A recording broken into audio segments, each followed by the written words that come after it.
In the quietest hours of the night, when the world settles into stillness and the mind begins to soften its grip on the day, there is a tradition that has been passed down through countless generations.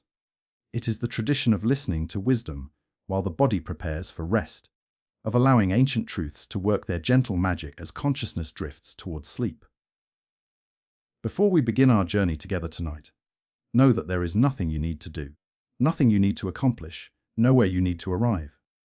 These stories are not puzzles to be solved or lessons to be memorized. They are simply offerings, gentle companions for your journey into rest. If you fall asleep before the end, that is perfect. If you hear every word but remember none of them, that too is exactly as it should be. The teachings work whether you are listening actively or drifting peacefully into dreams. Let your body settle now into whatever is supporting you. Feel the weight of your limbs, the rise and fall of your breath, the gentle pull of gravity holding you safely. There is nowhere else you need to be, nothing else you need to think about. For these hours, you are held by something larger than your daily concerns, cradled by the accumulated wisdom of those who walked this path before you and discovered that peace was never as far away as they thought. The stories you will hear tonight come from many places, from mountain monasteries where mist clings to ancient stone, from valley temples where rivers sing their endless songs, from quiet hermitages where monks have sat in silence for lifetimes. But all of these stories point to the same truth, the same recognition that beneath the surface of our busy minds lies a stillness that has always been here, waiting patiently for us to remember it. So take a slow breath now, feeling the air fill your lungs and then release, carrying with it any tension or worry you have been holding. Let your jaw soften, your shoulders drop, your hands rest gently wherever they have fallen. And as we begin, know that you are safe, you are held, and all that is asked of you is to listen or not listen, as your body wisdom guides you toward the rest you need. In a valley where morning mist rose like prayers from the earth, there stood a monastery that had witnessed the passing of 300 years. Its wooden structures had weathered countless storms. Its gardens had been tended by so many hands that the soil itself seemed to remember their care. At the heart of this monastery hung a bell, cast in bronze during a time when such craftsmanship was considered sacred work, when the artisans who shaped metal understood that they were creating not just an object but a teacher. This bell was known throughout the region for its voice, a sound so pure and resonant that it seemed to hang in the air long after the physical vibration had ceased. When the bell was struck at dawn and dusk to mark the meditation periods, villagers in the valley below would pause in their work, even those who did not consider themselves Buddhist. Simply to listen to that sound move through the air like a blessing touching everything it passed. A monk named Rizo had been given the responsibility of caring for this bell, a role that came to him naturally because he understood something about sound that many others did not. He had been at the monastery for 15 years, arriving as a young man troubled by the noise of his own mind, and slowly, through practice and patience, he had learned to hear differently. When Rizo struck the bell each morning before dawn, he did not simply hit metal with wood. He approached the bell with a quality of attention that transformed the act into something more than routine. He would stand before it for a moment, centering himself, feeling his breath settle into its natural rhythm. Then he would lift the wooden striker, a piece of aged oak worn smooth by decades of use, and bring it to the bell's surface with a precise gentleness that released the fullest possible sound. The note would emerge deep and clear, spreading outward in invisible waves that seemed to touch not just the ear but something deeper, something that lived beneath the surface of ordinary hearing. One autumn morning, a young monk named Daichi arrived at the monastery. He was perhaps 22 years old, with an earnest face and eyes that held both intelligence and a certain restlessness. He had been practicing meditation for 2 years at another temple, but he had encountered a difficulty that his previous teachers had not been able to help him resolve. The problem was this: whenever Daichi sat in meditation, he found himself constantly disturbed by sounds. The rustle of another monk's robe, the creak of floorboards, distant voices, birdsong, wind in the trees. All of these sounds would pull his attention away from his meditation. He would spend his entire sitting period fighting against these disturbances, trying to push them away, attempting to create some kind of soundproof bubble around his awareness. But the more he fought, the more sensitive he became, until even the smallest sound felt like an assault on his concentration. He had come to this monastery specifically because he had heard about its emphasis on silence, about the deep quiet that the monks maintained, and he hoped that in such an environment he might finally find the peace he was seeking. Daichi was assigned a place in the meditation hall, and on his first evening he joined the other monks for the dusk sitting. The hall was indeed quiet, remarkably so. The monks sat with a stillness that Daichi had rarely seen, their bodies motionless, their breathing barely audible. For the first few minutes, Daichi felt a sense of relief. This was the environment he had been seeking, this profound silence that would finally allow him to go deep in his practice. But then he heard it. The temple bell, struck by someone outside the hall, its note penetrating through the walls, filling the space with sound. The note seemed enormous to Daichi, overwhelming, destroying the silence he had just begun to settle into. He felt his body tense, felt irritation rise in his chest. How could anyone concentrate with such a sound? And then, as the note continued to resonate, he became aware of something else. The other monks had not moved. They sat as they had been sitting, their stillness unbroken, as if the bell had not sounded at all. Or rather, as if the bell's sound was not separate from their meditation, but somehow part of it. When the sitting ended, and the monks filed out of the hall, Daichi approached the senior monk who had been sitting nearest to him. "Excuse me," Daichi said, bowing respectfully, "but I must ask. How do you meditate through the sound of the bell? Does it not disturb your concentration?" The senior monk looked at him with gentle eyes. "Disturb?" he said. "No, the bell does not disturb, it deepens. But perhaps you should speak with Rizo. He is the keeper of the bell. He might help you understand." The next morning, before dawn, Daichi followed the sound of footsteps through the dark monastery until he found Rizo standing before the great bell. He watched as the older monk performed his ritual, the moment of centering, the careful strike, the emergence of that pure note that seemed to fill not just the air, but something larger than air. When the sound had faded and the morning meditation had ended, Daichi approached Rizo. "Teacher," he said, though he was not certain if Rizo was actually a teacher or simply the bell keeper, "I have come to this monastery seeking silence for my practice. But the bell, it is so loud, so present. How can one find silence when such a sound fills everything?" Rizo looked at Daichi with eyes that held kindness and something else, a depth of understanding that came from years of listening to something most people never truly hear. "Come with me," Rizo said simply. He led Daichi to a small garden behind the meditation hall, a place where a stone bench sat beneath an ancient cherry tree. They sat together, and for a long time, Rizo said nothing. He simply sat, his attention seemingly turned outward toward the morning sounds that were beginning to fill the air as the monastery woke. Birds were calling to each other, their songs complex and layered. Somewhere in the distance, a monk was sweeping a path, the bristles of the broom making a soft, scratching rhythm against stone. A breeze moved through the cherry tree above them, rustling leaves that had begun to show the first hints of autumn color. Water was running somewhere, perhaps from the fountain in the main courtyard, its sound continuous and varied, sometimes louder, sometimes softer as the breeze shifted.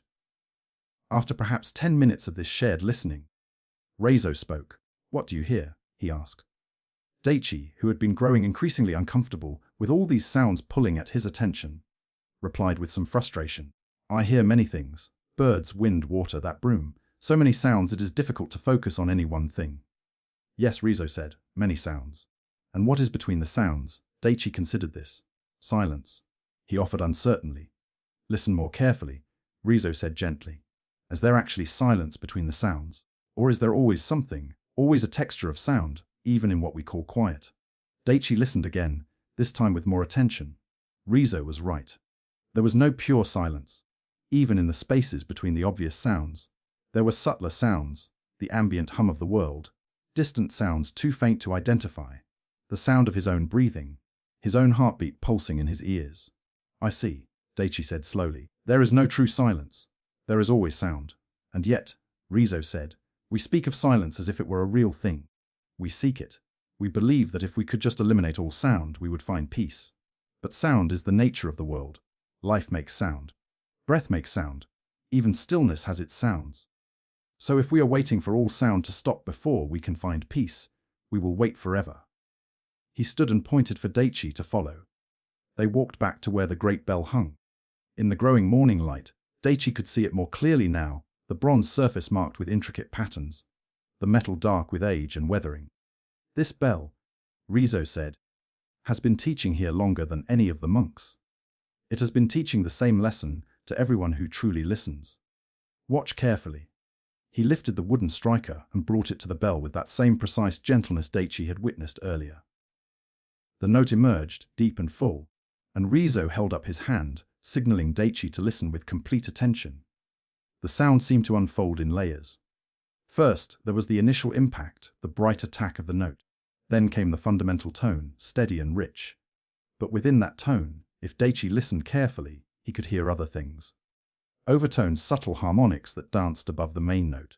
And as the sound continued, it began to change gradually, almost imperceptibly, the higher frequencies fading first, leaving the deeper tones, until finally there was just the faintest suggestion of sound, barely distinguishable from the ambient sound of the morning itself. And then, that too faded, and there was just the morning, with its birds and breeze and distant fountain. Did you hear how the sound died? Rizo asked. It did not stop suddenly. It faded gradually until it became indistinguishable from the other sounds around it. The bell's voice merged back into the voice of the world. Tell me, when did the bell stop sounding? At what exact moment? Daichi realized he could not say. There was no clear boundary between the bell's sound and the absence of the bell's sound. They merged into each other. This, Rizo said softly, is what the bell teaches. Sound and silence are not opposites fighting against each other. They are aspects of the same thing. Sound emerges from silence, exists for a time, and returns to silence. But the silence it returns to is not empty.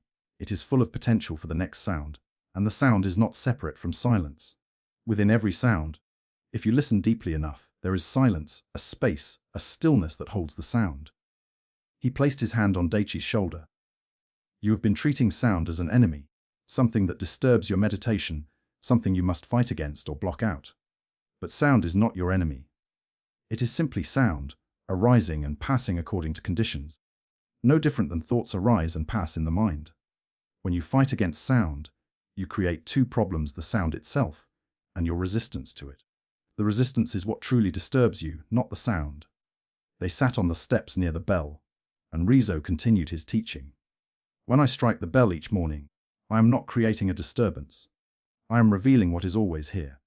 This bell, when struck, vibrates. The vibration moves through the air, and the air carries it to your ear. Your ear receives the vibration, and your mind registers it as sound.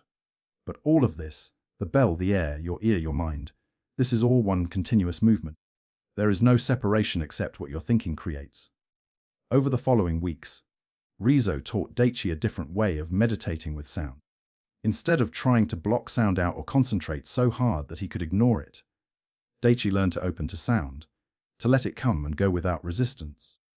When the temple bell rang during meditation, instead of tensing against it, Daichi would soften, allowing the sound to enter, allowing it to fill his awareness, and then allowing it to fade without trying to hold on to it or push it away. At first, this felt counterintuitive. Daichi had always believed that good meditation meant achieving a state where external sounds could not touch you. But as he practiced this new approach, something unexpected happened. The sounds did not become less present, but they became less problematic. The bell would ring, and he would hear it fully. But there was no longer any conflict, no sense that the sound was interrupting something. The sound was simply part of what was arising in that moment, no different than the sensation of breathing, or the feeling of his body sitting. One morning, Daichi was sitting in meditation when the bell rang for the end of the session. As the note sounded deep and clear, Daichi found that his awareness had expanded to include both the sound and a vast stillness that seemed to hold the sound. The sound was like a figure, and the stillness was like the ground it appeared against. But the two were not separate. The stillness was not disturbed by the sound. The sound was an expression of the stillness, a temporary manifestation of the silence itself. This recognition struck Daichi with a force that brought tears to his eyes. For 2 years he had been fighting against sound, creating tension and frustration, exhausting himself in the effort to achieve a silent mind. But the silence he was seeking was not the absence of sound.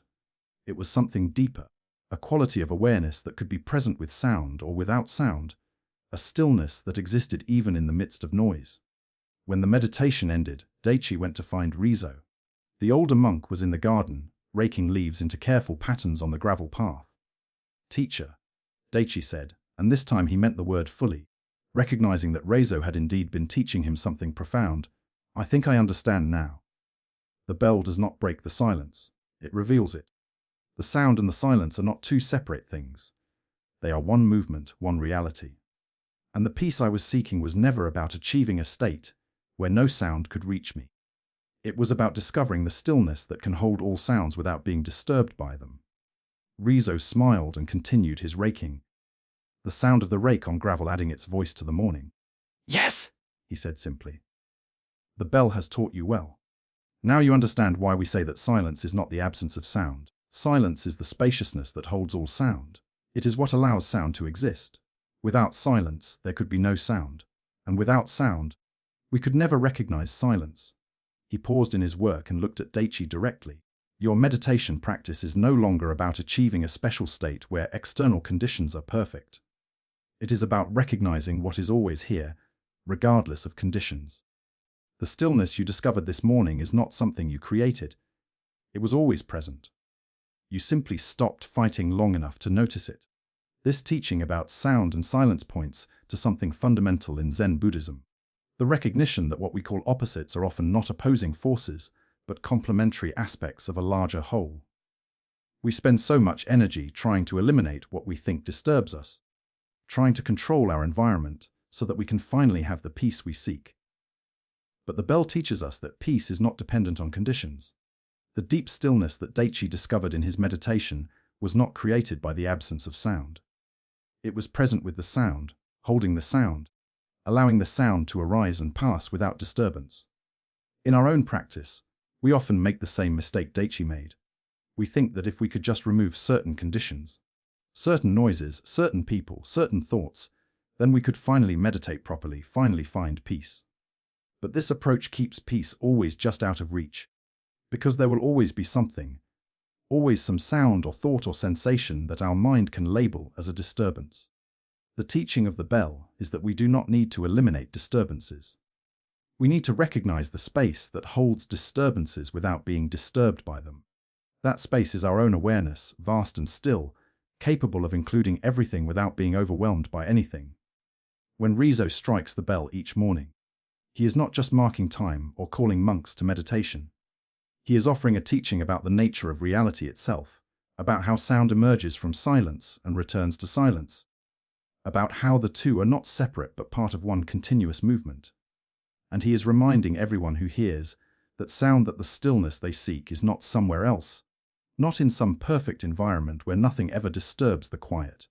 It is here, now, in the very midst of sound, in the space that allows the bell's voice to ring out and fade, in the awareness that hears both the ringing and the fading without needing either one to be different than it is. This is the practice the bell teaches, the art of being still enough to let life move through us without resistance, the wisdom of recognizing that peace and noise are not enemies, but partners in the dance of existence, each one making the other possible, each one revealing the other's true nature. In a village where houses clustered together, like family members gathered around a hearth, there lived a man named Sozan who was known throughout the region as a master of the tea ceremony. His small dwelling sat at the edge of the village, where a bamboo grove provided shelter from the wind, and a clear spring provided water for his practice. People would come from distant towns to sit with Sozan and experience his tea ceremony, not because it was elaborate or impressive, but because of something they could not quite name, a quality that made the experience feel like stepping out of ordinary time into something more spacious and alive. Sozan was not a monk in the formal sense. He had never taken vows or lived in a monastery. But his understanding of Zen was deep and complete, earned through 40 years of paying attention to the smallest details of preparing and serving tea. He had learned from teachers who taught him that the way of tea was not about mastering techniques or impressing guests. It was about bringing complete presence to each movement, each gesture, each moment of the ceremony from the first greeting to the final bow. The space where Sozan performed the tea ceremony was simple, just a small room with tatami mats on the floor and a low table where the utensils were arranged. On one wall hung a scroll with calligraphy, but the writing changed with the seasons. Sometimes a single character, sometimes a line of poetry, always pointing to something about the present moment. A small alcove held a flower arrangement, never elaborate. Usually just a single branch or bloom chosen to echo the season outside. Everything in the room was carefully selected, but nothing called attention to itself. The whole space seemed to breathe with a quality of simplicity that allowed whatever happened within it to become clear and significant. One spring morning, a young man named Hiroki arrived at Sozan's dwelling. He had heard about the tea master from a friend who had visited years before and had never forgotten the experience. Hiroki himself was interested in Zen Buddhism and had been studying at a nearby temple, learning meditation and working with the teachings. But he felt something was missing in his understanding. His practice seemed confined to the meditation hall, to the specific time set aside for formal practice. The rest of his life, his daily activities, his ordinary moments, these seemed separate from practice. Just the background noise of existence between the important times when he sat on his cushion and tried to cultivate awareness. He had come to Sozan hoping to understand how to bring his practice into daily life, how to find the spaciousness he sometimes touched in meditation while he was doing ordinary things like eating or walking or working. Sozan welcomed Hiroki with a formal bow and invited him to sit in the tea room. But before beginning the ceremony, Sozan said, "First, you will help me prepare. Come." He led Hiroki to a small preparation area behind the tea room where the utensils were stored and the water was heated. "The ceremony begins here," Sozan explained, "not when the guest is served, but when the preparation begins. Each step is important. Each action is complete in itself." He showed Hiroki how to select the tea bowl, how to check it for any dust or imperfection, how to wipe it with a silk cloth using slow, careful movements that honored the bowl as if it were precious. He showed him how to measure the tea powder, not by following a recipe, but by sensing what felt right for this particular moment, this particular tea, this particular guest. He showed him how to fold the silk napkin that would be used during the ceremony, each fold precise and deliberate. The finished napkin placed in its proper position with a movement that was both casual and perfectly controlled. Hiroki watched all of this with growing attention.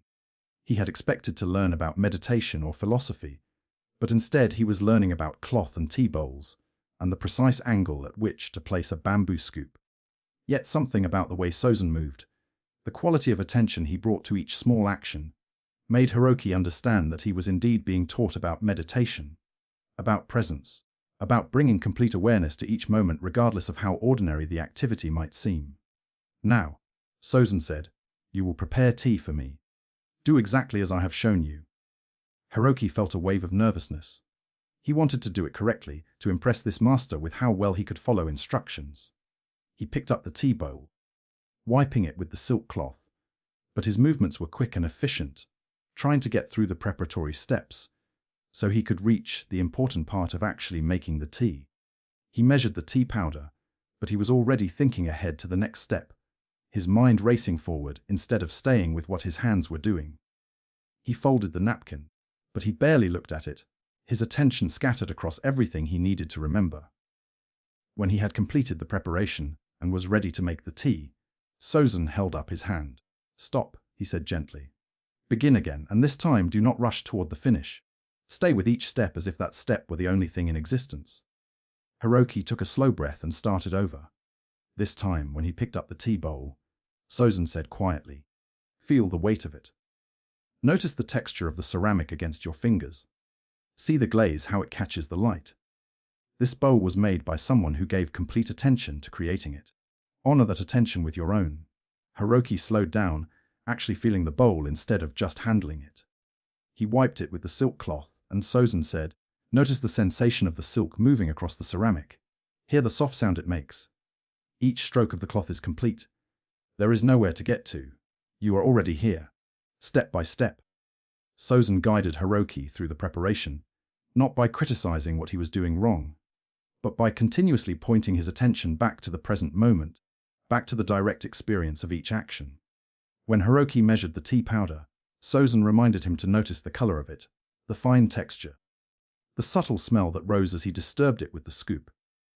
When he folded the napkin, Sozan had him feel the fabric, notice how each fold changed the shape. Stay present to the simple act of bringing order to cloth. By the time Hiroki finished the preparation, something had shifted in him. He realized that for these past minutes, his mind had not been wandering to other concerns. He had not been thinking about whether he was doing it right or what would come next. He had simply been present to each action, and that presence had been effortless, not because the actions were fascinating, but because Sozen kept gently returning his attention to what was actually happening. Now, Sozen said, you understand the first teaching of tea. The ceremony is not something that happens when you serve the guest. The ceremony is everything, from the first moment you enter the preparation room to the final bow after the guest has left. Each moment is complete. Each action is the entire practice. They moved into the tea room, and Sozen performed the ceremony for Hiroki, each movement slow and precise, nothing wasted, nothing added unnecessarily. The way he placed the bowl, the way he poured the water, the way he whisked the tea into a foam, all of it was done with a completeness of attention that made even these simple actions feel significant, alive with presence. When Hiroki took the bowl and drank, he found that the tea tasted different than any tea he had drunk before. Not because the tea itself was special, but because he was actually tasting it, actually present to the experience rather than lost in thought about whether it was good or bad, whether he liked it or preferred something else. The tea was just tea, hot and slightly bitter, but that simple reality, fully experienced, felt complete in itself.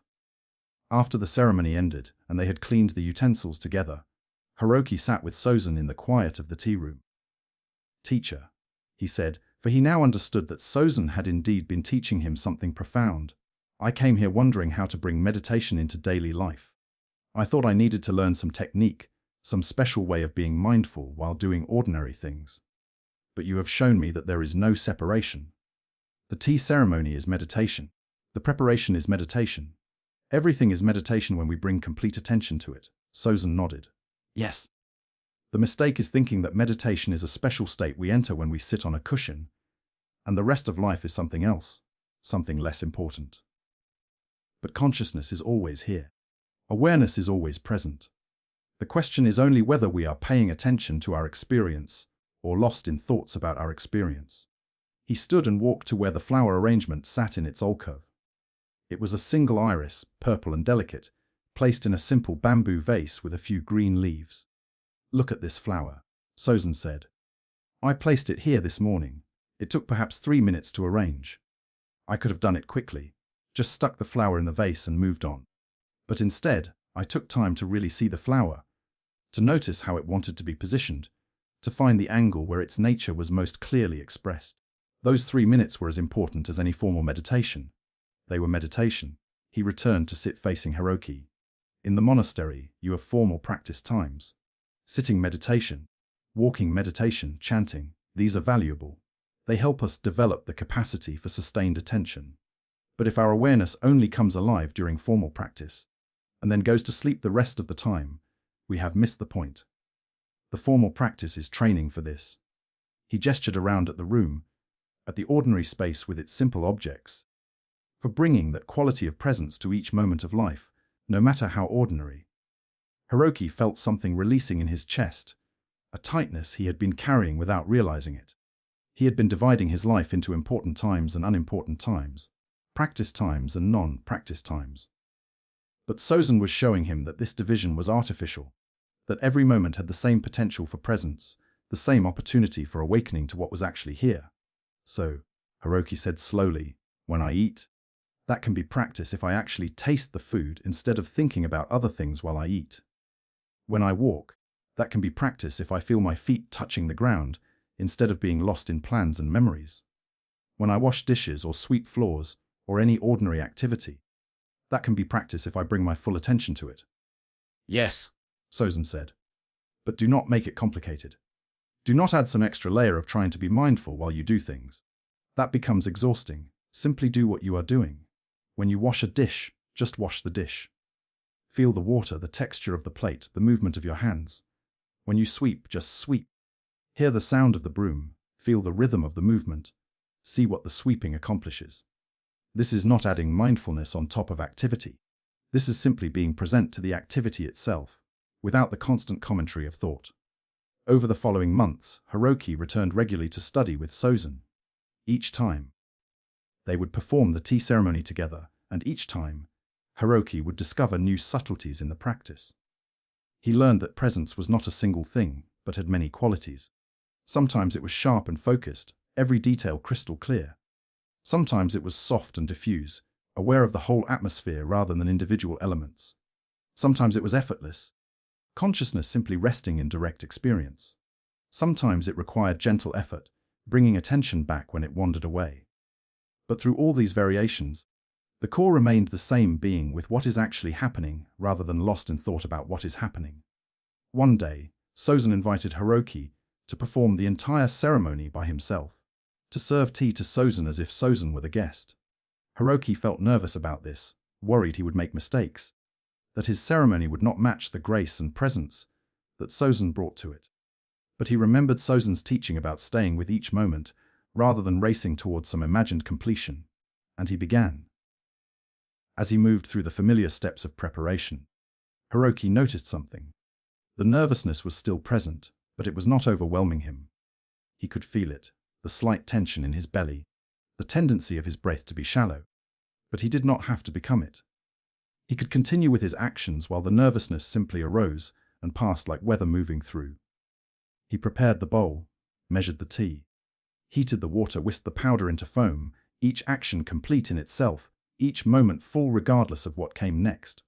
When he presented the bowl to Sozin, he realized that something had shifted. He was not performing for approval. He was not trying to demonstrate anything.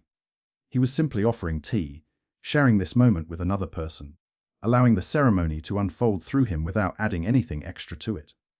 Sozin took the bowl and drank slowly, then placed it down with a slight smile. "You have understood," he said simply. "The tea ceremony has taught you what it teaches everyone who practices sincerely. It has shown you that presence is not complicated. It is simply this, being completely here with this action, this breath, this moment.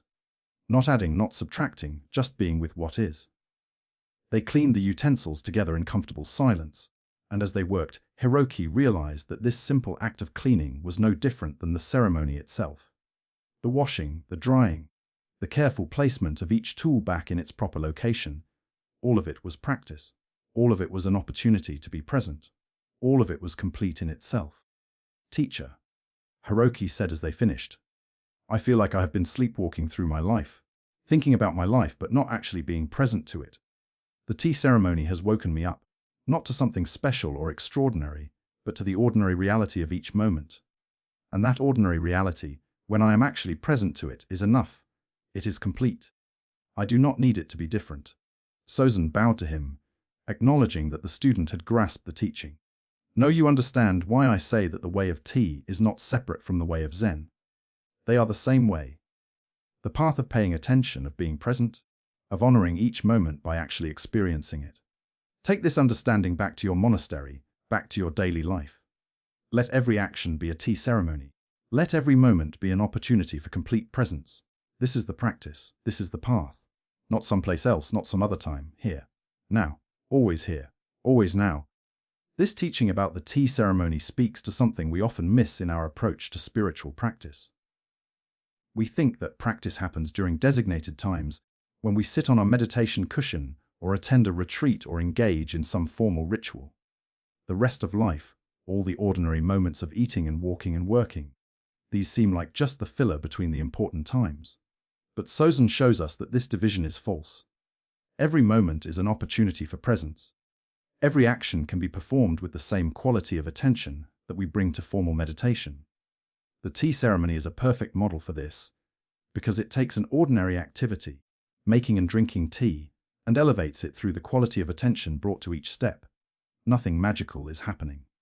Tea is being prepared and consumed. The same activity that happens in millions of homes every day.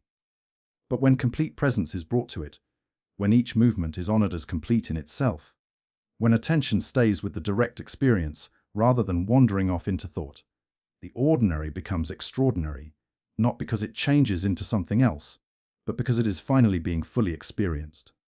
In our own lives, we can practice what Sozin taught Hiroki. When we eat, We can actually taste our food rather than reading or watching screens or planning our next activity.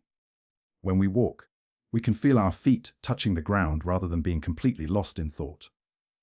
When we wash dishes, we can be present to the simple reality of hands in warm water, soap and ceramic, the straightforward task of removing food and leaving cleanliness behind. None of this requires special techniques or complicated methods. It simply requires the willingness to be where we are, doing what we are doing, without the constant escape into mental commentary about what we are doing.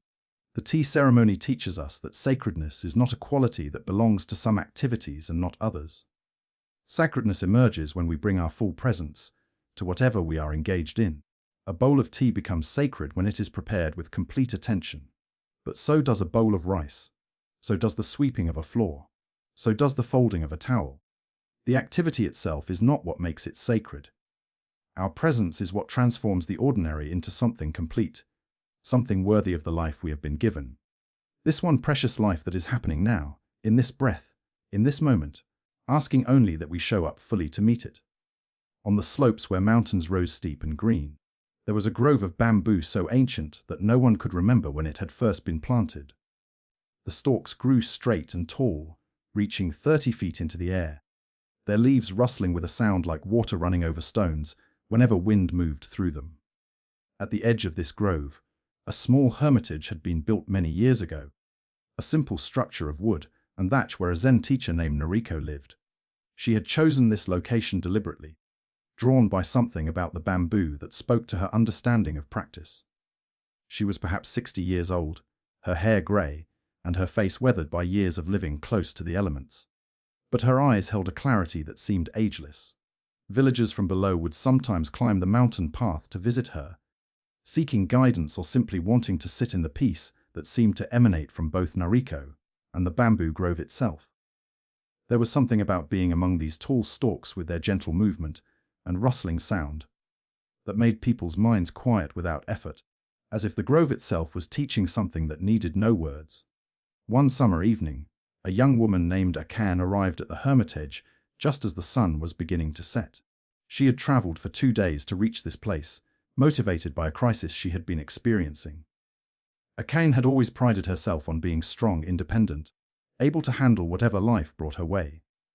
She had built her identity around being someone who did not bend, who stood firm against difficulties, who could be counted on to maintain her principles and positions, no matter what pressure was applied.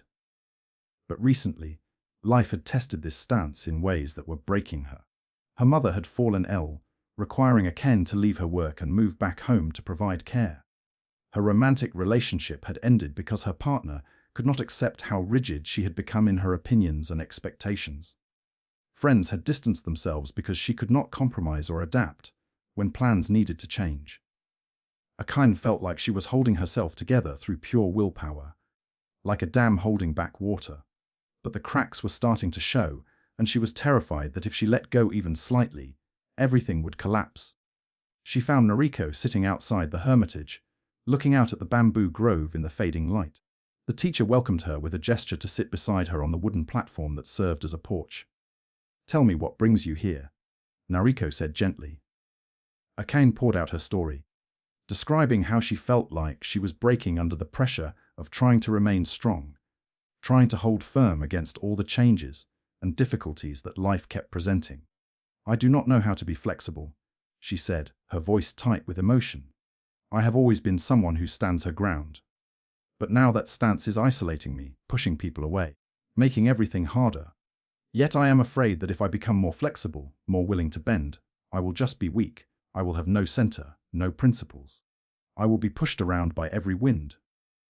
Nariko listened to all of this with complete attention, then stood and gestured for Awaken to follow her. They walked into the bamboo grove as twilight deepened around them. The air was cooler here under the canopy of leaves, and the failing light filtered through in soft shafts that made everything seem to glow with a gentle luminescence. They walked until they reached the center of the grove where the bamboo grew thickest, tall stalks rising on all sides like the pillars of some natural cathedral. "Stand here," Nariko said, positioning Awaken in a small clearing, "and watch." As they stood together in the gathering darkness, a wind began to rise. At first it was gentle, just enough to make the bamboo leaves whisper their constant song. But it built gradually, growing stronger, until the wind was flowing through the grove with real force. And then Akane saw what Noriko wanted her to see. The bamboo stalks were bending. Not breaking, not being uprooted, but bending, swaying, moving with the wind. Some bent far over, their tops nearly touching the ground, the stalks curved into arcs that looked impossible, as if they must surely snap. But they did not snap. They bent with the force of the wind. And as the wind shifted direction, they bent with it, their flexibility allowing them to survive what rigidity would have made them break under. "Come closer to this one," Noriko said, approaching a particularly tall stalk that was bending dramatically in the wind. She placed Akane's hand on the bamboo, about halfway up its length. "Feel," she said. Even as the bamboo swayed and bent, Akane could feel the strength in it. The stalk was solid, firm, alive with a resilient power. It was not weak. It was not surrendering to the wind. It was dancing with the wind, allowing the force to flow through it while maintaining its own essential integrity. "The bamboo teaches us something important," Noriko said, her voice carrying over the sound of wind in the leaves. "Strength and flexibility are not opposites. They are partners.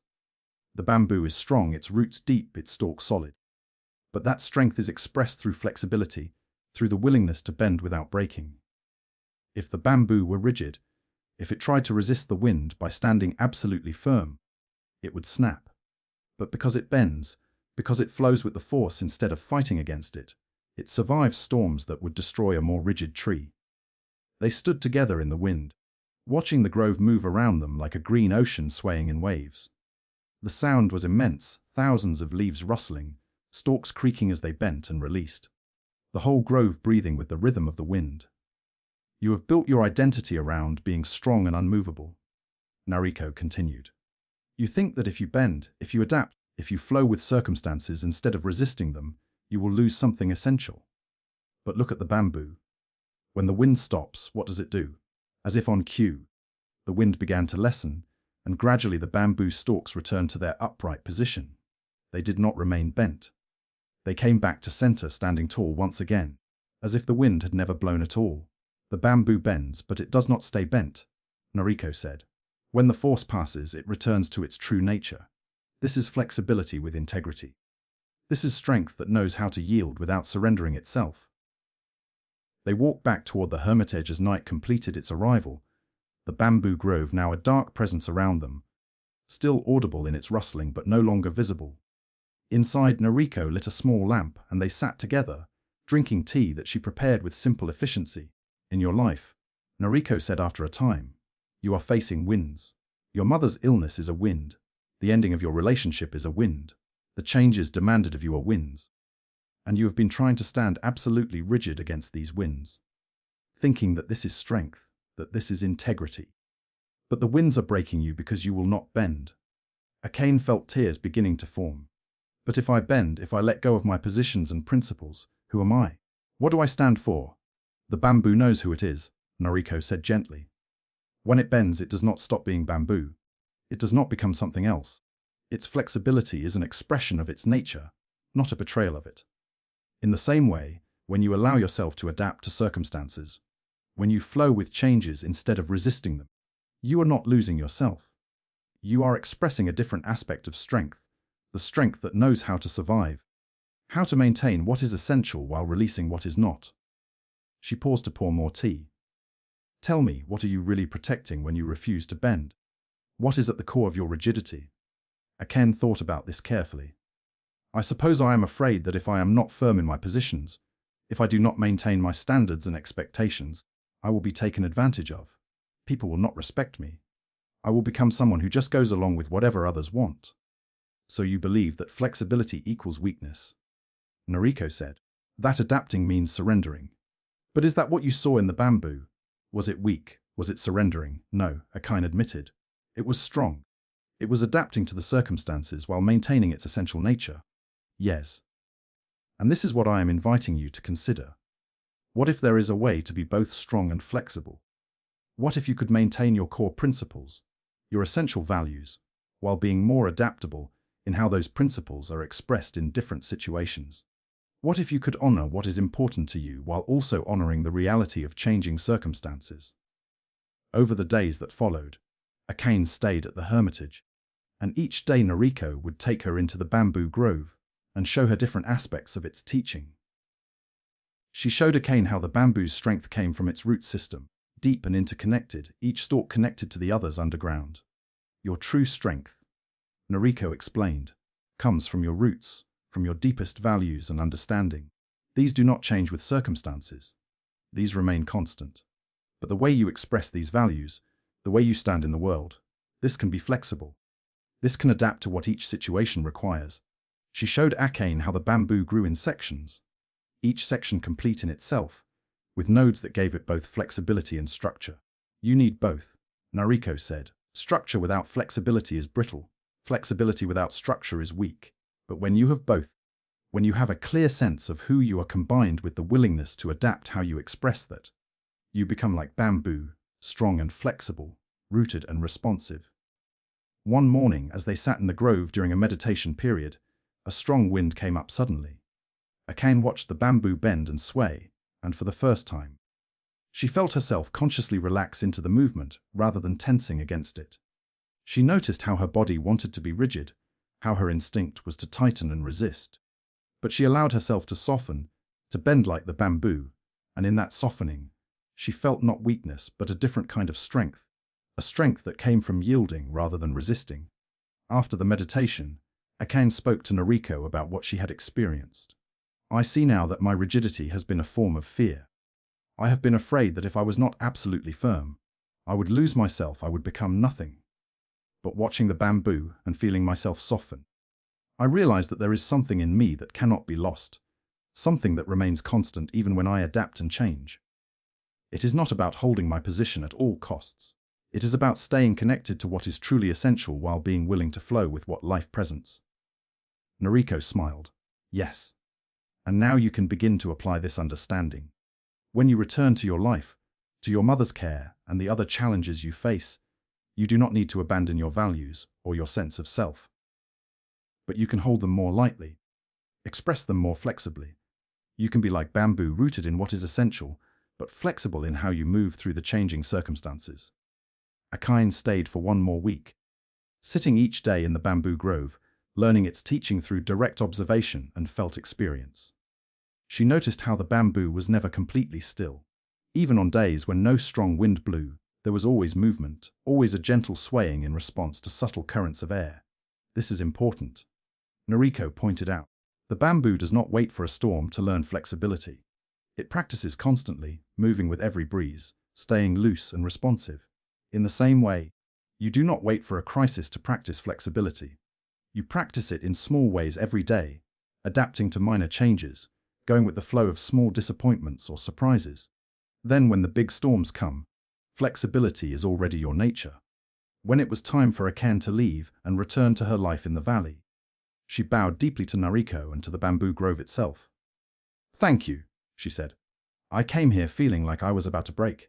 I leave knowing that I can bend without breaking, that there is a strength in flexibility that I had never understood before.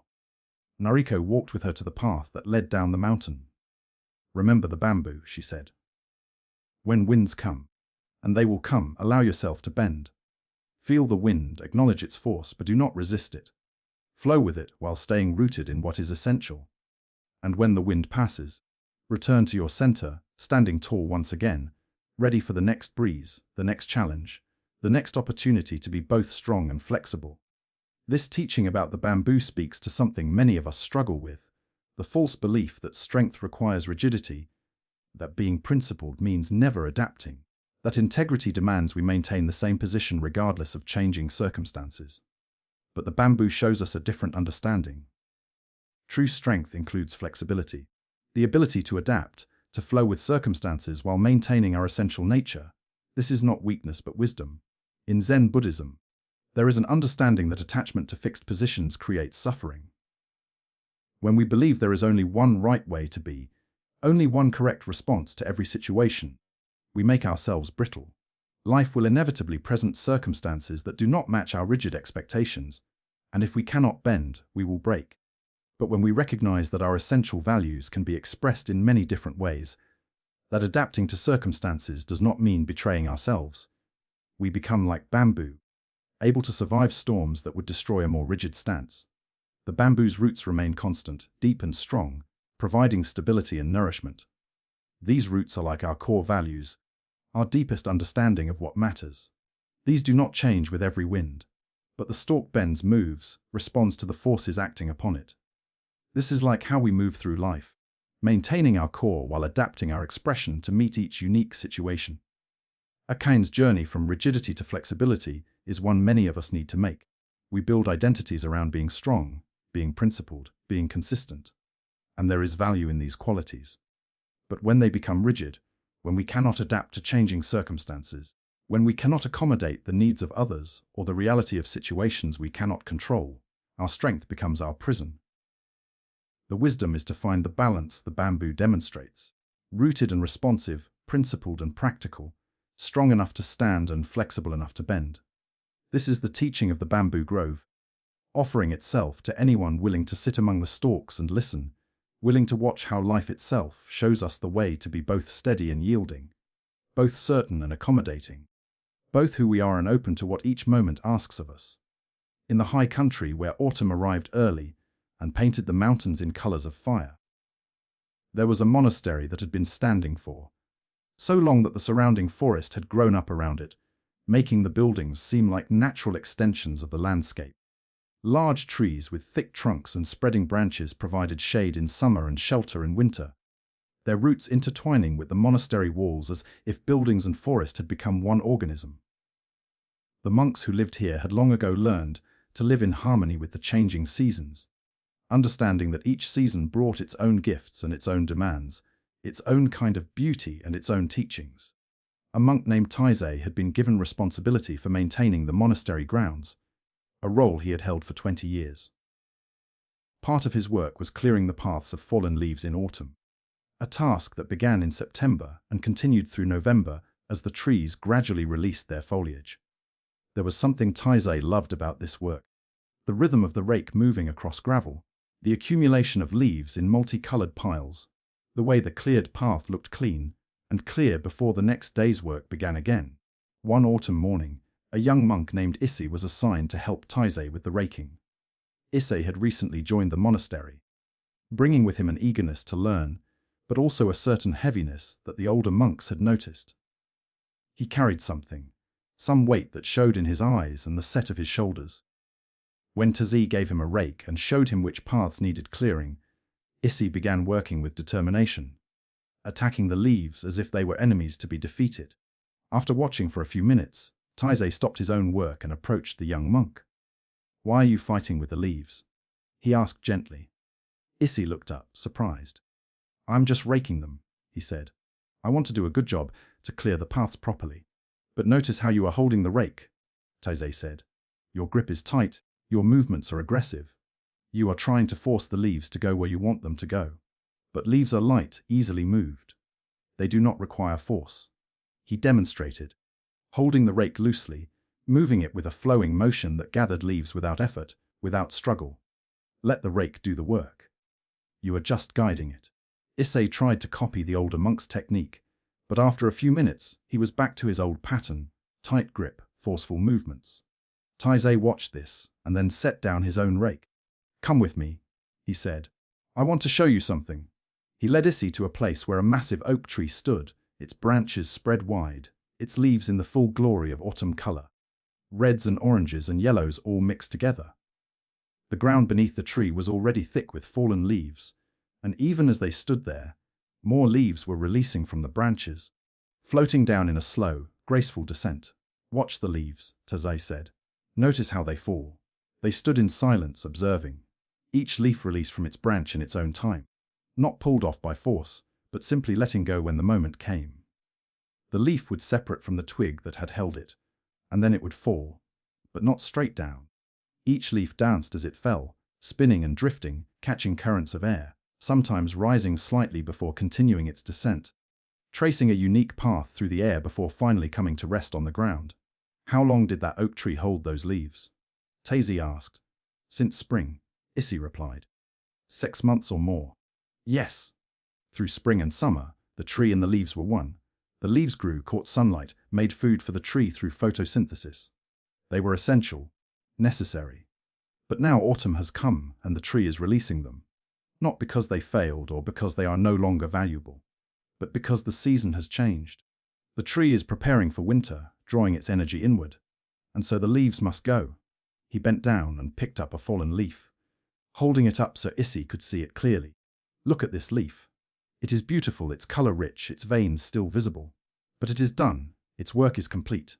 The tree does not hold on to it thinking, but I need this leaf. I cannot let it go. The tree releases it when the time comes. And the leaf does not resist thinking, but I want to stay. I do not want to fall. The leaf releases its hold when the season calls for release. There is no struggle, no fighting, just natural letting go. They walked back toward the paths that needed raking, and as they walked, Taizé spoke quietly. You came to this monastery carrying something. I can see it in the way you hold your body, in the tightness around your eyes. You are holding on to something that needs to be released. But you are gripping it tight, afraid of what will happen if you let go. Issy felt tears suddenly welling up. Taizé had seen what no one else had mentioned, though surely they had all noticed. I lost my younger brother 6 months ago, Issy said, his voice rough with emotion. He was in an accident, very sudden. One day he was here, the next day he was gone, and I cannot let go. I feel like if I release my grief, if I stop thinking about him constantly, if I allow myself to move forward with my life, I am betraying him, forgetting him, letting him disappear completely. They stopped walking, and Taizé turned to face Issy fully. The leaf does not disappear, he said gently. Look. He pointed to the ground where thousands of fallen leaves lay. They are still here. They are returning to the earth, becoming part of the soil, nourishing the tree that released them. They are transforming, but they are not gone. Next spring, when the tree grows new leaves, your brother's energy, your brother's presence, will be part of that new growth. The molecules from these fallen leaves will be taken up by the roots and incorporated into the next season's foliage. Nothing is truly lost. Everything transforms. Issy stood looking at the fallen leaves with new eyes, seeing not just death and loss, but transformation, continuation in a different form. But how do I let go? He asked. How do I release this grief that feels like it is the only connection I still have to him? Come, Taizé said. Rake with me, and as we rake, I will show you. They spent the rest of that morning working side by side, clearing the paths. But this time, Taizé guided Issy to rake differently. Not fighting the leaves, but gathering them gently, moving them from where they had fallen to where they would be useful. Piled in the garden beds, where they would break down and enrich the soil.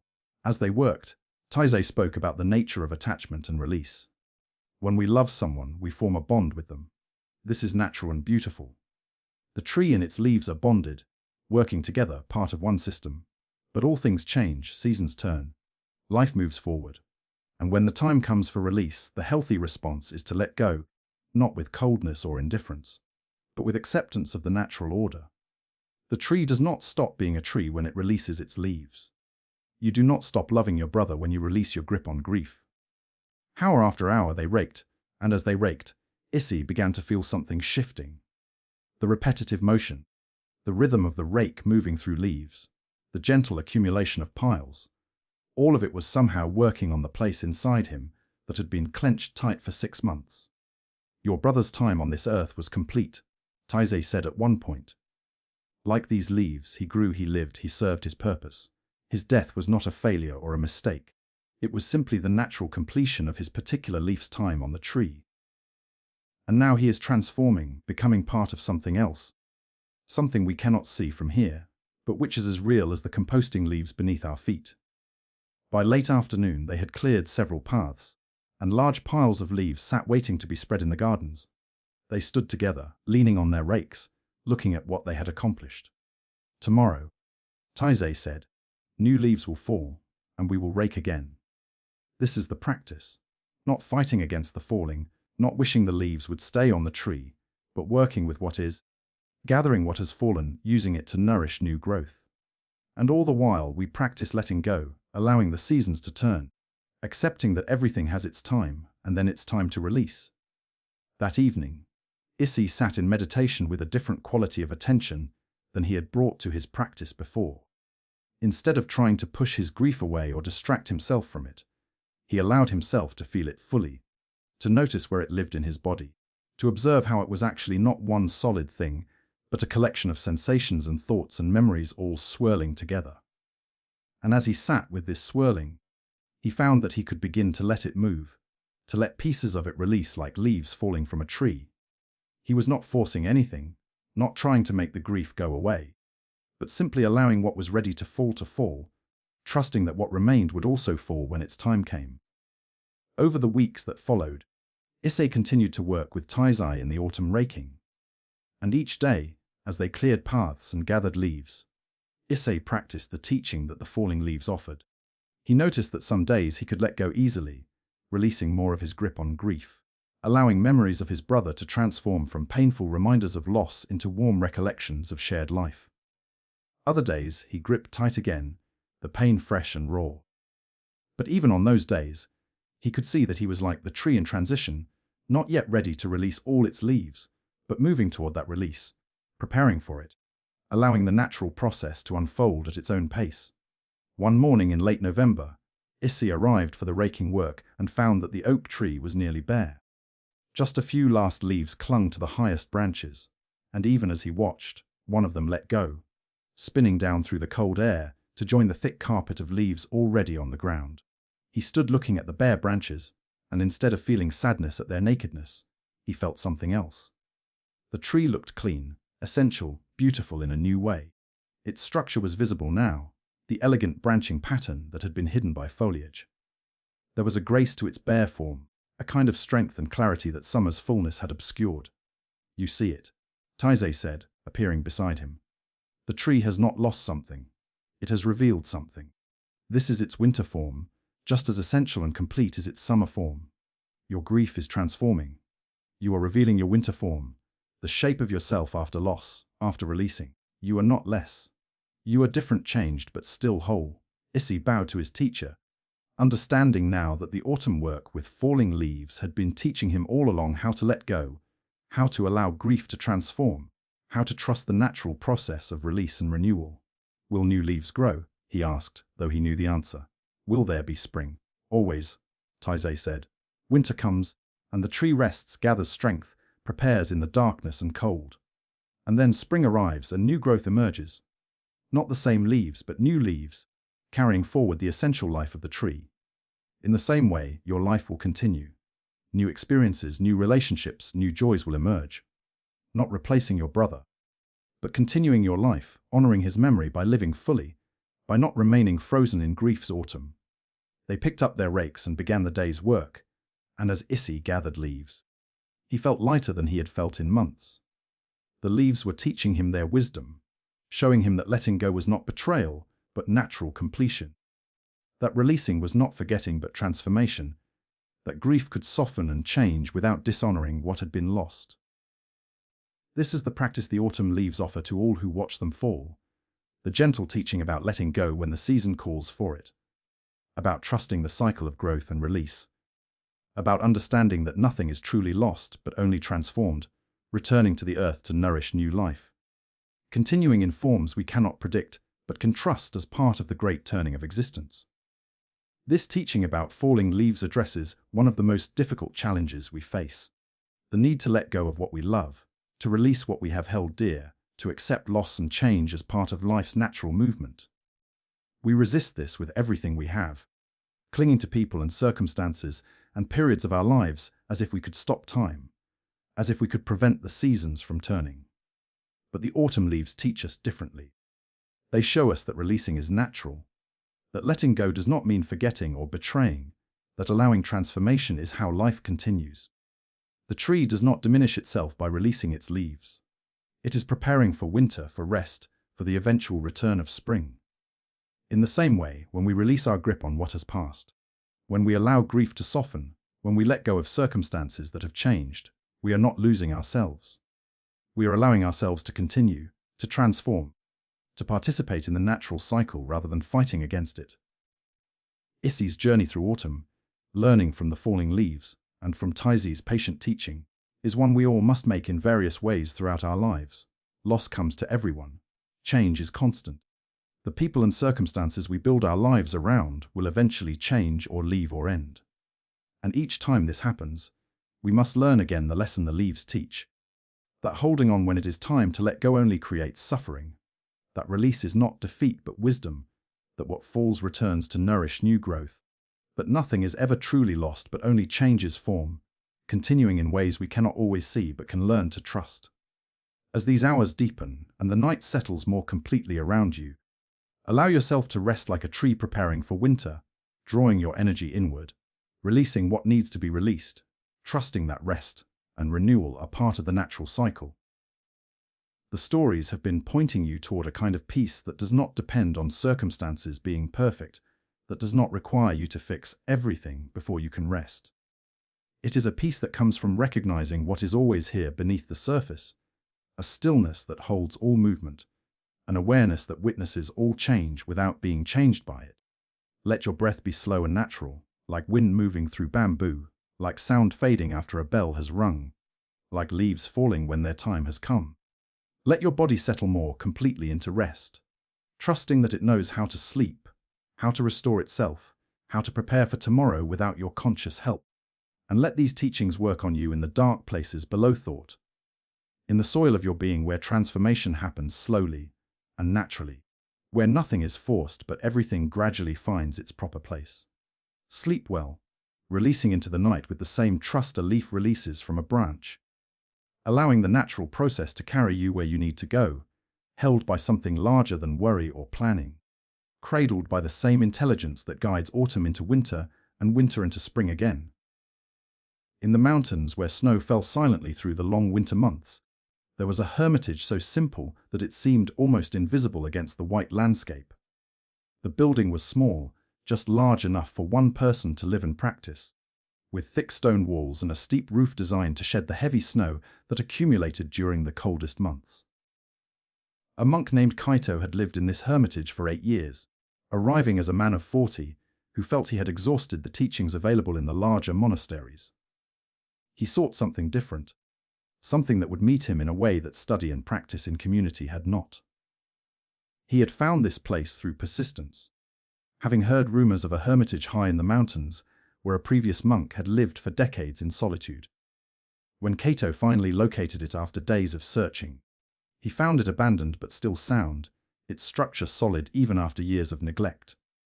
He claimed it as his own, and for the first years, he lived there in what he thought was deep practice, meditating for hours each day, maintaining strict silence, reducing his life to the essential elements of survival and meditation. But as time went on, he began to notice something that troubled him. Despite all his effort, despite the intensity of his practice, something in him remained frozen, inaccessible. He could sit in meditation with perfect stillness. He could endure cold and discomfort without complaint.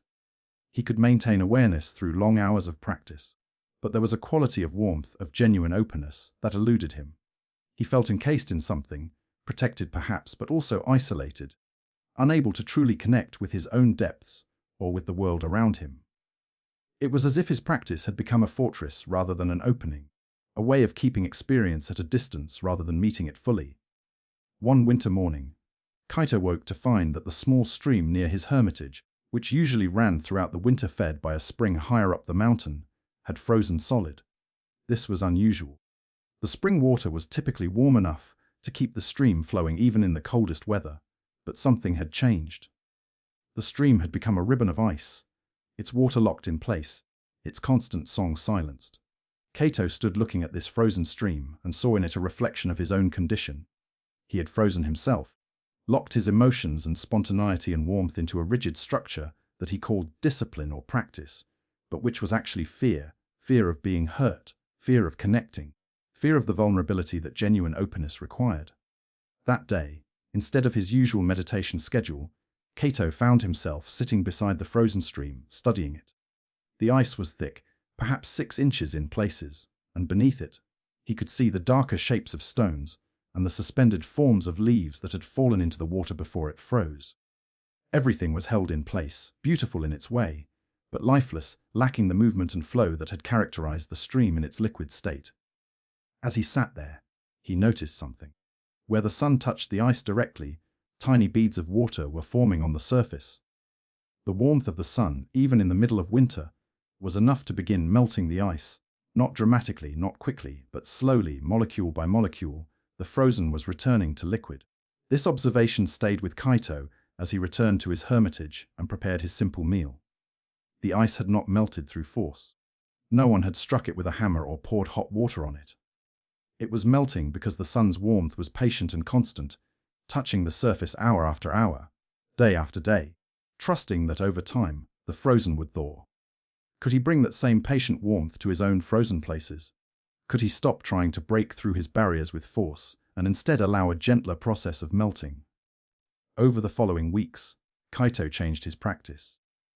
Instead of the harsh discipline he had been maintaining, instead of the rigid schedule and the constant pushing towards some imagined breakthrough, he began to practice with more gentleness. When he noticed frozen places in himself, areas where he could not feel or could not connect, instead of attacking them with intense meditation or forcing himself to feel, he simply acknowledged them. He would place his attention on these frozen areas with a quality of warm interest, the way the sun placed its warmth on the frozen stream, not demanding immediate change, not frustrated when change was slow, just consistently present with gentle warmth. He noticed that when he practiced this way, small things began to shift. A memory from childhood that he had kept locked away would surface, not with overwhelming emotion, but gently, allowing him to feel it without being overwhelmed.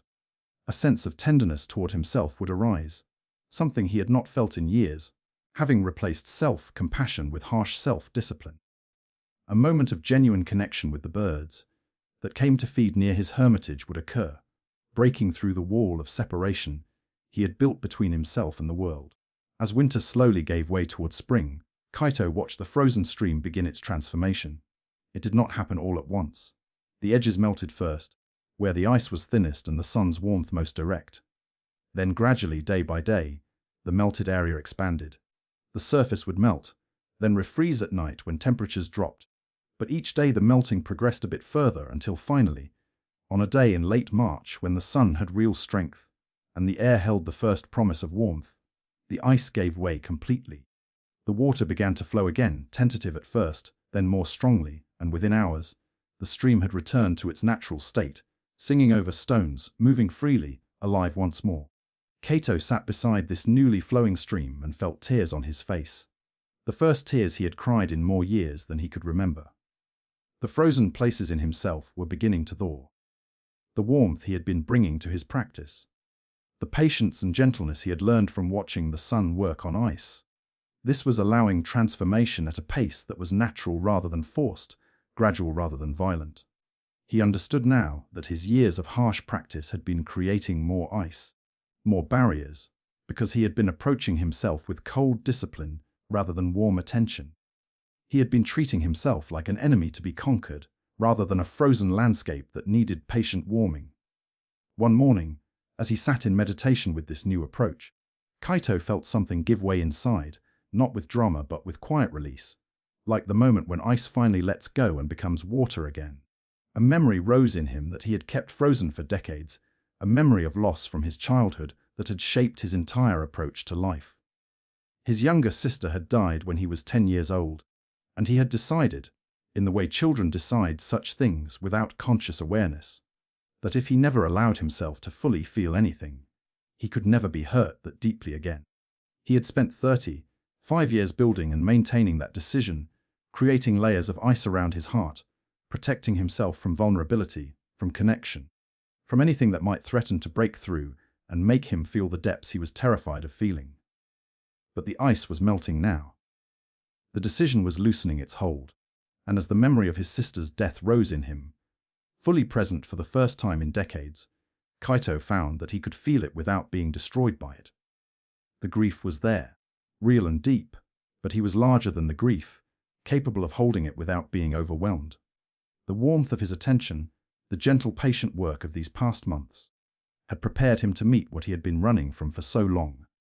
He wept for his sister, for the child he had been, for all the years spent frozen, and the weeping was not cold but warm, not destructive but healing, tears melting more ice, opening more space, allowing life to flow again where it had been held rigid and contained. When the crying passed, and he sat in the quiet aftermath, Kaito felt different. Not fixed or finished or perfectly healed, but softer, more available, more present. The fortress he had built around himself had been necessary once, a 10-year-old's way of surviving unbearable loss. But it was no longer necessary. He could lower the walls, melt the ice, allow warmth to flow, and he would not be destroyed. He would be more alive. Spring arrived fully in the mountains, and with it came transformation that was visible everywhere. Snow melted from the high peaks, sending water cascading down in 1,000 temporary streams. Buds appeared on bare branches. Green pushed up through the cold earth. Everything was melting, opening, emerging from winter's dormancy. And Kaito, sitting in his small hermitage, felt part of this great thawing, this movement from frozen to flowing, from protected to open, from isolated to connected. He understood now that his practice had to include both the discipline of winter and the warmth of spring. There was value in the structure and containment he had developed. The capacity to sit still, to endure discomfort, to maintain awareness, these were real strengths. But without warmth, without gentleness, without the willingness to let frozen places melt, that discipline became a prison. The complete practice required both, the capacity to be still and the capacity to flow, the strength of ice and the adaptability of water, the protection of winter and the opening of spring. One day in late April, a young monk stumbled upon the hermitage, having lost his way on a mountain trail. Kaito welcomed him, something he would not have done in his frozen years, and offered tea and shelter for the night. As they sat together, the young monk spoke about his own struggles with practice, his feeling that he could not connect with the teachings, that meditation felt dry and lifeless. Kaito found himself speaking from a place of warmth he had not known was in him. He told the young monk about the frozen stream, about watching it melt, about learning to bring patient warmth to frozen places rather than attacking them with force. He spoke about the difference between discipline that creates more ice and practice that allows melting, about the importance of gentleness and warmth alongside effort and structure. The young monk listened with tears forming in his eyes, something in Kaito's words reaching the frozen places in him. "I have been so hard on myself," he said. "I thought good practice meant being stern and disciplined and never soft. But listening to you, I realize I have been freezing myself, making my practice colder and harder, thinking that was strength. It is strength," Kaito said gently. "But it is only half of strength. The other half is warmth, the willingness to melt, to feel, to open to what has been frozen. Both are necessary, ice and water, winter and spring, discipline and gentleness. When we have only one, we are incomplete." They sat together in comfortable silence, and Kaito realized this was something else that had thawed in him, the capacity to be with another person without the wall of separation, without the cold distance he had maintained for so long. The young monk stayed for 3 days, and during that time, Kaito taught him what the frozen stream had taught him. They sat beside the now flowing water, watching it move over stones, hearing its constant song. They practiced meditation with warmth instead of harshness, approaching frozen places with gentle attention instead of force. And when the young monk left to continue his journey, he carried with him a different understanding of practice, one that included both the structure of discipline and the flowing warmth of compassion. Kaito remained in his hermitage, but he was not the same person who had arrived 8 years before, or even the person he had been at the beginning of winter. Something had melted. Something had opened. The fortress had become a home, the isolation had become solitude, the frozen protection had become warm presence. He still practiced with discipline and structure, but now that practice was infused with gentleness, with warmth, with the understanding that transformation cannot be forced, but must be allowed, the way spring allows the thaw, the way the sun allows ice to become water again. This teaching about the melting snow, about the patient transformation from frozen to flowing, speaks to something many of us carry in our own lives. We freeze parts of ourselves as protection, deciding consciously or unconsciously that certain feelings are too dangerous to feel, certain memories too painful to remember, certain vulnerabilities too risky to expose. And that freezing serves a purpose for a time. It allows us to survive experiences that might otherwise overwhelm us. But if we remain frozen, if we never allow the thaw, we sacrifice our capacity for genuine connection, for deep feeling, for the flow of life itself. Kaito's discovery was that the melting could not be forced. He could not attack his frozen places with more discipline, more effort, more harsh practice. That only created more ice. The melting required warmth, patience, gentle, consistent attention. the willingness to simply be present to frozen places without demanding they immediately transform. This is how we work with our own frozen places, not with violence or force, not with harsh judgment or determination to fix ourselves, but with patient warmth, with the same quality of attention that the spring sun brings to winter ice. We acknowledge what is frozen. We bring our warm attention to it. We allow the process to unfold at its own pace. Some days there is visible progress. Some days the melting seems to reverse and frozen places return. But if we remain patient, if we continue to bring warmth rather than force, gradually the thaw happens. Gradually the ice becomes water. Gradually what has been held rigid begins to flow again. This is the teaching of the melting snow, showing us that transformation is not a matter of willpower or force, but of patient warmth. Not about breaking through, but about allowing gradual softening. Not about fighting against our frozen places, but about bringing them the warmth they need to thaw in their own time, according to their own nature, supported by our presence, but not controlled by our demand for immediate change. In a valley where an ancient bridge spanned a river that had carved its way through stone for countless centuries, there was a monastery that existed specifically for travelers, for those who were in transition between one phase of life and another. The bridge itself was remarkable, built hundreds of years ago by craftsmen whose names had been forgotten, but whose skill was evident in every stone. It arched gracefully across the river, solid enough to last centuries yet appearing almost delicate, as if it were floating above the water rather than anchored into the banks. The monastery sat on the far side of the bridge, and it was said that anyone who needed to cross over, to move from one state of being to another, could find guidance there. A monk named Satoru had been the bridge keeper for 15 years. His role was not to control who crossed the bridge or to charge any toll, but simply to be present for those who found the crossing difficult. And many did find it difficult. Not because the bridge itself was treacherous, but because of what the crossing represented. To step onto the bridge was to leave one shore behind, while not yet having reached the other. It was to be suspended between what had been and what would be, to exist in a state of transition that many found uncomfortable or even frightening. One autumn evening, as the sun was setting and casting long shadows across the bridge, a woman named Megumi arrived at the near side. She was perhaps 40 years old, with a face that showed both strength and exhaustion.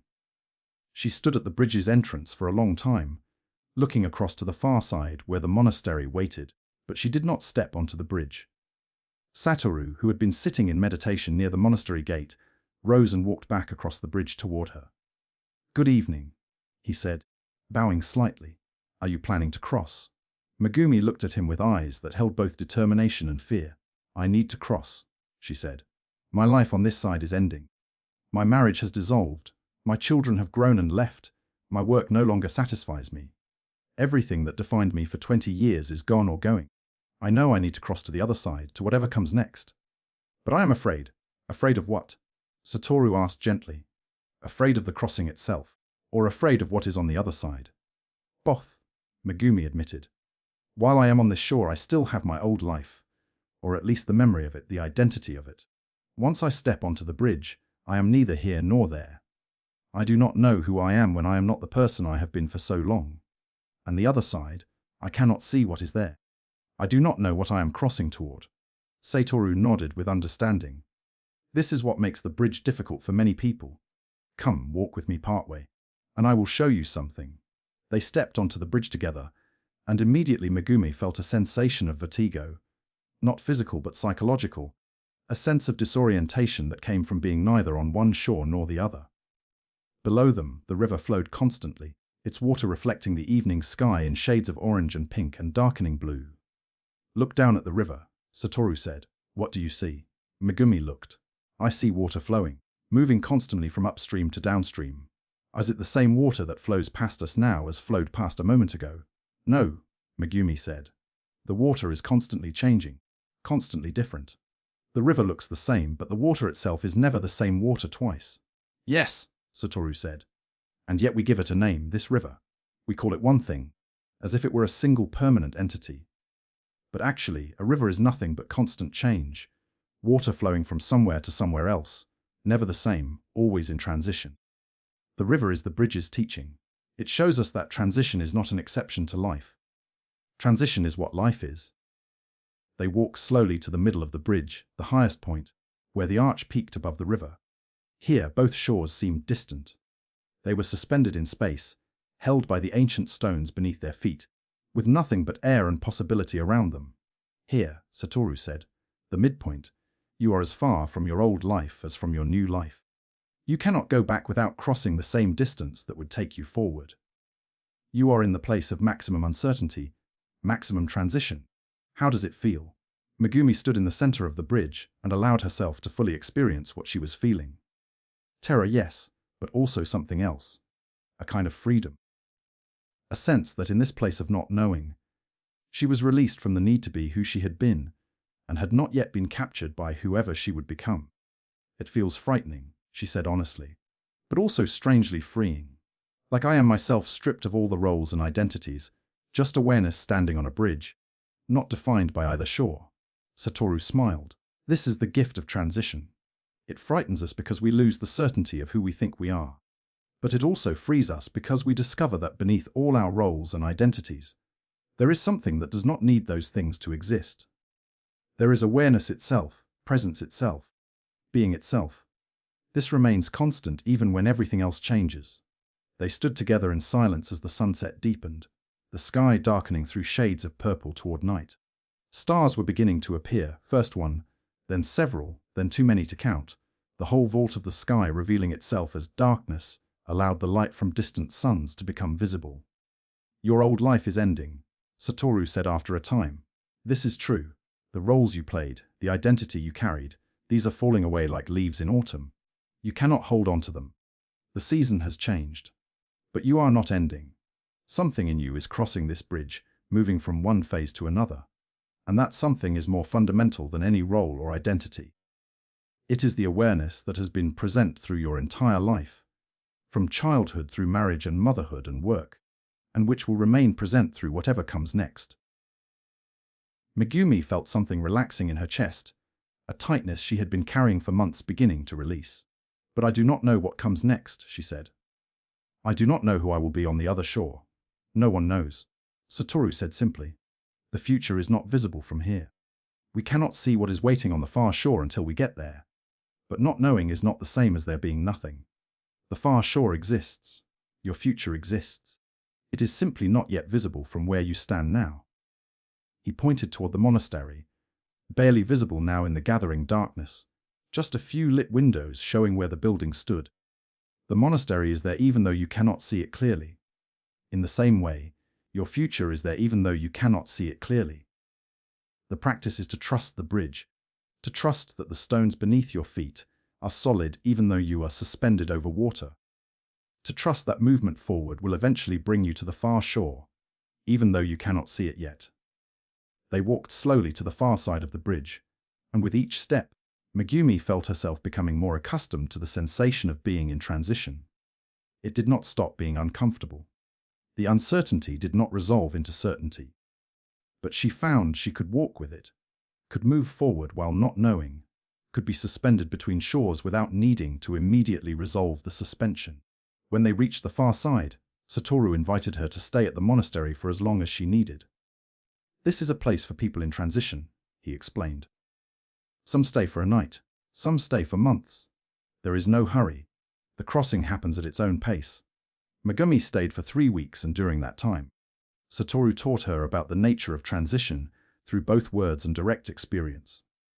Each day they would walk the bridge together, sometimes from one side to the other, sometimes just to the middle and back.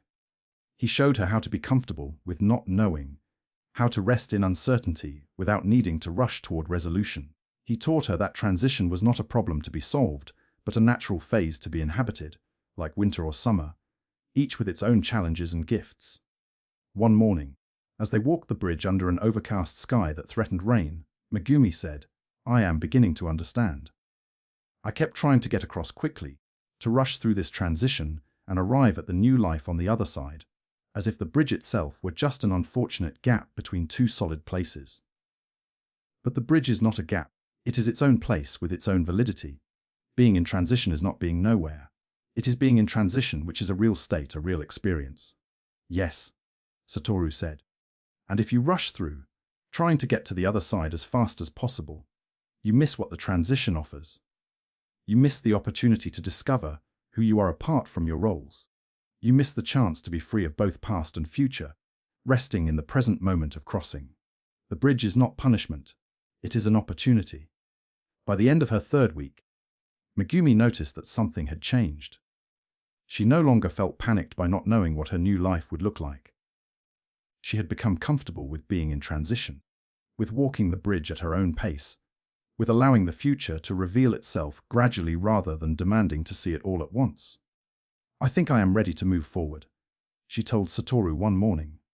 "Not because I have figured everything out, or because I can see clearly what comes next, but because I understand that I can walk without having the destination fully visible. I can be in transition without needing to immediately arrive." Satoru bowed to her in acknowledgement.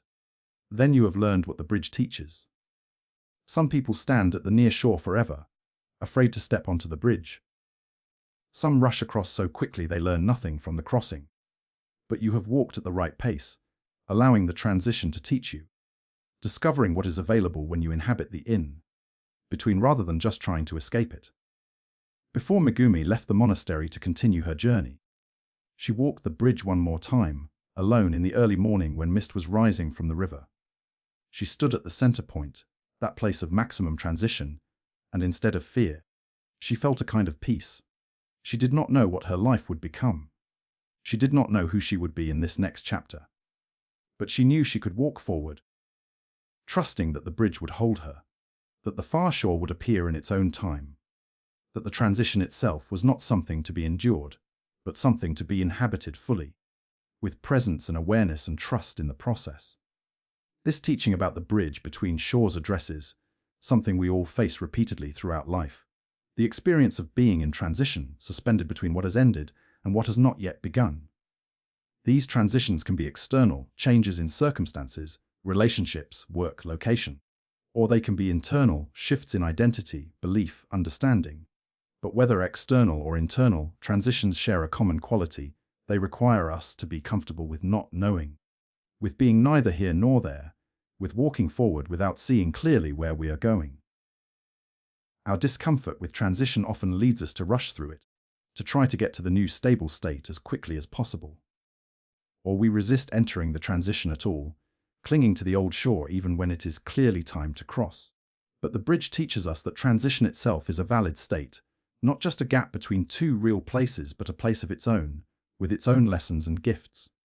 In Zen Buddhism, there is an understanding that all of life is transition, that the solid shores we think we stand on are actually just as impermanent as the bridge. Everything is flowing like the river beneath the bridge, constantly changing, never the same twice. The sense of having arrived, of being stable and permanent, is always an illusion. What appears solid is actually just transition moving more slowly than we notice. When Megumi stood on the bridge and felt both terror and freedom, she was touching something essential. The terror came from losing the security of known identity, the comfort of familiar roles. But the freedom came from discovering that beneath all those roles and identities, something more fundamental remained: the awareness that could observe the transition without being destroyed by it. This awareness is like the bridge itself, solid enough to support our crossing even when we cannot see clearly where we are going. The practice of inhabiting transition that Satoru taught Megumi is available to all of us. When we find ourselves in transition, rather than rushing to get through it or refusing to enter it, we can practice being present to it, allowing ourselves to experience the discomfort of not knowing while also remaining open to what the transition might teach us. We can notice what it feels like to be between shores, to have let go of what was without yet having grasped what will be. And in that experience, we might discover what Megumi discovered: that we are more than our circumstances, more than our roles, more fundamental than any identity we wear. The bridge holds us even when we cannot see the far shore. Life continues to support us even when we cannot see where it is taking us. And the practice is to walk forward with trust, to inhabit the transition fully, to allow the crossing to happen at its own pace, discovering ourselves anew in the place between where we have been and where we are going, finding that this in-between place, this suspended state, is not nothing but is actually the only place we ever truly are, always in transition, always crossing, always held by something larger than our fear, something as solid and enduring as the ancient stones of the bridge itself. As this night deepens into its latest hours and your body settles more completely into rest, let these teachings work on you below the level of conscious thought. You do not need to remember the details of each story or analyze what they mean. They are seeds planted in the soil of your awareness, and they will grow in their own way, in their own time, nourishing your understanding through processes that happen in darkness, in sleep, in the quiet spaces where consciousness transforms. Let yourself release now into sleep as completely as a leaf releases from a tree, as freely as water flows after ice has melted, as trustingly as a traveler walks across a bridge knowing it will hold them, even when they cannot see the far shore. You are held by something larger than your daily concerns, supported by an awareness that does not sleep even when you do, cradled by the same intelligence that guides seasons and rivers, and the breathing that continues without your attention. Rest deeply, completely, allowing everything to settle into its natural place, trusting that tomorrow will bring what it brings, and you will meet it from a place of restored energy and clarity. For now, there is only this gentle darkness, this soft letting go, this trust in the process that takes us each night into sleep and brings us each morning into wakefulness. The endless cycle continuing, holding us always, asking nothing but that we surrender to what is, allowing life to flow through us without resistance, being present to whatever arises while resting in the depth that never changes, the stillness that holds all movement, the peace that is always here, always available, always waiting beneath the surface of our busy minds, patient and constant as the earth itself, welcoming you home to rest.